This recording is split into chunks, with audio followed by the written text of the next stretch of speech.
sahabat-sahabat semua, hal ketiga bagaimana meningkatkan sistem imun dari aspek kolbiah adalah tilawah. Banyak sekali riset di sini yang telah dilakukan di berbagai belahan dunia yang mengatakan dan membuktikan bahwa ternyata tilawah itu sangat berperan pada aspek hati ataupun aspek pikiran ataupun bahkan daya ingat. Ada sebuah riset yang menentukan yang membandingkan dua.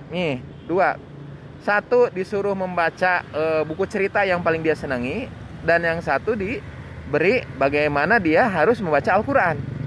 Ternyata setelah dilakukan membaca itu ya selama 2 jam, terjadi tingkat ketenangan yang lebih tinggi pada orang-orang yang membaca Al-Quran.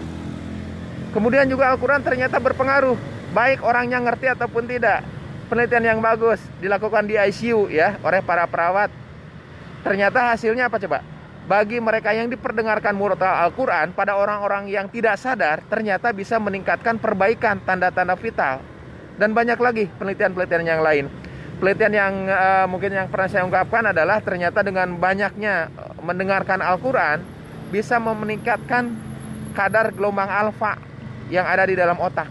Di mana gelombang itu kalau meningkatkan artinya terjadi ketenangan di dalam hati. Nah, aspek ketenangan ini sangat penting dalam meningkatkan sistem imunitas di dalam tubuh sahabat-sahabat semua. Kenapa? Karena aspek ketenangan ini bisa menurunkan pengeluaran hormon-hormon adrenalin, epinefrin, dan norepinefrin. Bahkan sekaligus meningkatkan hormon beta endorfin, oksitosin, dan dopamin.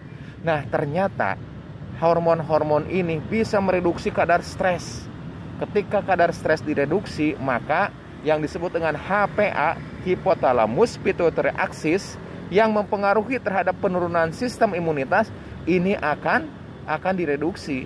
Artinya sahabat-sahabat semua, baik secara langsung ataupun tidak langsung, ternyata dengan tilawah ini bisa meningkatkan sistem imunitas kita. Mari kita mencoba tiap hari itu tilawah, baik mendengarkan atau diperdengarkan ataukah kita membaca. Jadikanlah tilawah atmosfer itu sebagai salah satu bagian dari hidup kita. Di klinik, di tempat kerja, kemudian di kamar, menjelang tidur, di mobil, dengarkanlah murotal Al-Quran sehingga itu menjadi atmosfer bagi kita semua. Tilawah atmosfer itu betul-betul terbukti bisa meningkatkan ketenangan dalam hati, dan ketenangan itu ternyata berkorelasi dengan peningkatan sistem imun. Assalamualaikum warahmatullahi wabarakatuh.